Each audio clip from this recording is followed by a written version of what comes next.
अनादिकालदेखि नै वैदिक सनातन हिन्दू राष्ट्रका रूपमा स्थापित भइसकेको देश हो। नेपालीहरूको अन्तरात्मासँग जोडिएको गौरवपूर्ण हिन्दू राष्ट्रलाई विस्थापित गर्दै हुँदै नभएको आयातित शब्द धर्मनिरपेक्ष संविधानमा झुन्ड्याएपछि 3 करोड नेपालीहरूको मनमा आघात पुग्न गयो। त्यसपछि निरन्तर रूपमा देशमा धार्मिक द्वन्द्वको बीजारोपण गरियो।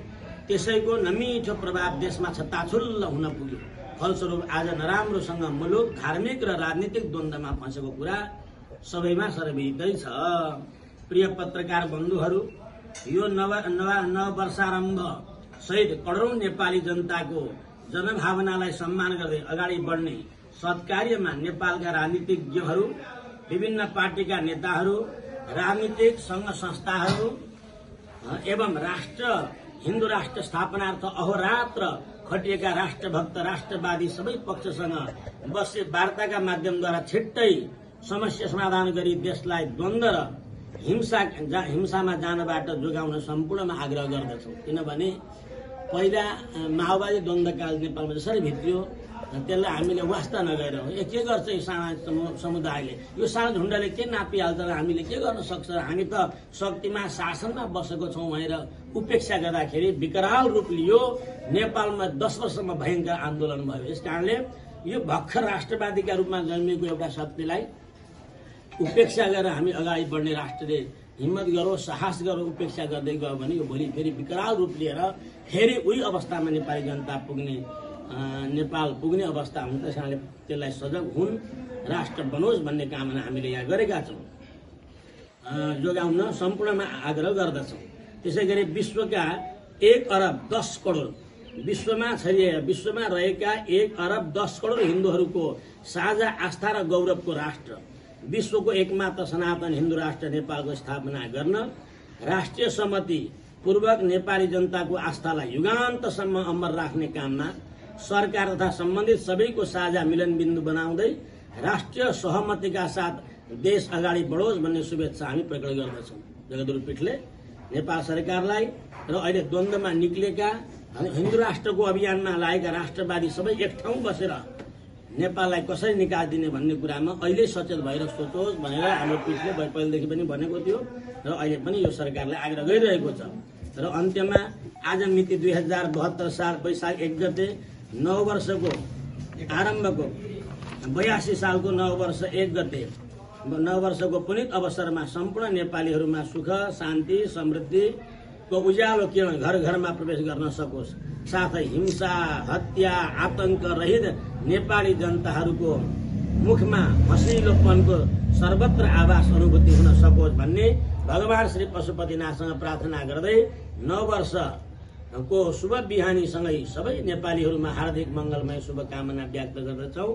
जगद्गुरु पीठ प्राचीन हरिद्वार चतरा धाम र यो प्रेस विज्ञप्तिद्वारा सारा सबै राजनीतिक दलहरू, राजावादीहरू, अहिले राष्ट्रवादीहरू जो सडकमा निक्लिनु भएको छ, सबैजना एक ठाउँ बसेर नेपाललाई सनातन हिन्दू राष्ट्र कायम गर्नका लागि यही 82 सालमा सबैजना एकजुट हुनुहोस् र नेपालीहरूको मुखमा हँसिलोपन ल्याउन सरकार सफल होस्, जनता सफल हुन् भन्ने कामना गर्दै मेरा बाणीलाई विराम दिन्छु।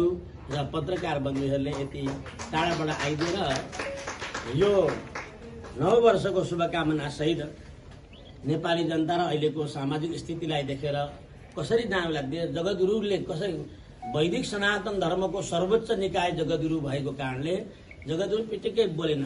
जगद्गुरुले यस अवस्था केही बोल्नु पर्थ्यो भन्ने सबैको चाहना भएको हुनाले नेपाली जनताको चाहना अनुसार मैले यो निवेदन यहाँहरूलाई गरेँ र नेपाली सबै जुटेर सनातन हिन्दू राष्ट्र स्थापना गर्नका लागि सबैको सहयोग, सहानुभूति र सद्भाव नेपालीलाई प्राप्त होस् भन्ने प्रार्थना गर्दै र सबैलाई 2082 सालको मङ्गलमय बेलामा भगवान पशुपतिनाथको महती अनुकम्पा अनुग्रह प्राप्त भइराखोस् भन्ने शुभेच्छा शुभकामना सहित मेरा बाणीलाई विराम दिए। श्री हरि रक्षतु राष्ट्र। जतिखेर नेपालमा संविधान बन्दै थियो, सुशील कोइराला प्रधानमन्त्री हुनुहुन्थ्यो, हाम्रो धार्मिक एउटा गठबन्धन थियो। एउटा वनकारीबाट, गौशालाबाट आन्दोलन सशक्त रूपमा निक्ल्यो, एउटा कुनै खेलबाट आयो, एउटा माइती घर मण्डेलाबाट आयो। निरन्तर हामीले संविधान बनुन्जेल खबरदारी गर्यौं। जतिखेर राष्ट्रिय जनवाद गाई हुँदैन भनेर सर्वत्र छरपष्ट आवाज निक्लेको बेला हाम्रै आनन्दले नै साधु सन्त र सबै धार्मिक समुदायको सशक्त आन्दोलनले नेपालमा राष्ट्रिय जनवाद गाई भनेर संविधानमा लेखियो। त्यो हाम्रै त्याग, तपस्या, बलिदानको स्वरूप हो।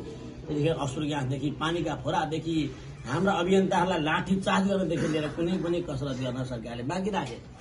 तर पनि हामी डटिरह्यौं र राष्ट्रिय जनवाद गाई संविधानमा लेख्यो।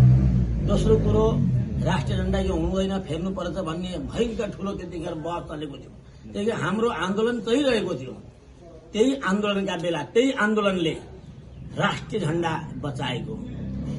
दोस्रो के हो भन्नुहुन्छ भने त्यतिखेर धर्मनिरपेक्षको ठूलो बहस चलेको थियो। संविधानमा धर्मनिरपेक्ष लेख्नुपर्छ, नेपालको धर्म हुँदैन, राष्ट्रको धर्म हुँदैन। यतिखेर त्यो नलेखुन्जेल हामी सुशील कोइरालासँग गएर संवाद गरेर तत्कालीन प्रधानमन्त्रीज्यूसँग बसेर ठूलो नेपालका सारा साधु सन्त महात्मा महापुरुषहरू त्यहाँ गएर यसरी नै बसेर संवाद गर्यो। अन्तिममा फलस्वरूप धर्मनिरपेक्षको परिभाषा बदलियो। धर्मनिरपेक्षको परिभाषा हो राष्ट्रको कुनै धर्म हुँदैन भन्ने, तर निरपेक्षको परिभाषा त्यो लेखिएन। सनातनदेखि चलिआएको धर्म, संस्कार, संस्कृतिको संरक्षण गर्दै धार्मिक स्वतन्त्रता भन्ने बुझ्नु पर्दछ भनेर परिभाषा गरियो। यो चाहिँ अहिलेदेखि परिभाषा नै ठिक विपरीत गरियो। त्यसरी पनि सनातन धर्मलाई रक्षा गर्ने काम हाम्रै साधु सन्त महात्मा महापुरुषको अत्यन्त ठूलो योगदानले स्थापित भएको हो। अब हामी एउटा हिन्दू राष्ट्रलाई सफल पार्ने काममा बाँकी छौं। अब सबै राष्ट्रवादी शक्तिहरू, कम्युनिस्ट, कांग्रेस, माओवादी, राजावादी के वादी छन् नेपालमा, यी सबै एकै ठाउँ उभिएर सनातन हिन्दू राष्ट्र नेपाललाई स्थापना गर्नुपर्छ। त्यसमा हामी अहिले पनि लागेका छौं, भरे पनि लाग्छौं। जबसम्म नेपाल हिन्दू राष्ट्र लेखिँदैन तबसम्म लागिरहन्छौं। यो हाम्रो दृढ संकल्प हो र यसमा हामीले केही श्रेणी पार गरिसकेका छौं। गाई राष्ट्र जनवाद बनायौं, एउटा श्रेणी पार भयो। नेपालको राष्ट्रिय झण्डा बच्यो, त्यो अर्को श्रेणी भयो। धर्मनिरपेक्ष भन्ने शब्दको परिभाषा सनातनदेखि चलिआएको धर्म, संस्कार र संस्कृतिको संरक्षण गर्दै भन्ने परिभाषा लेखाइयो। अब केवल हिन्दू राष्ट्र भन्ने शब्द लेख्न बाँकी भएको हुनाले अबको सशक्त आन्दोलनले नेपाल हिन्दू राष्ट्र बन्छ, बनाइन्छ र सबैजना लाग्न पर्छ। हाम्रो चाहिँ निश्चय यही हो।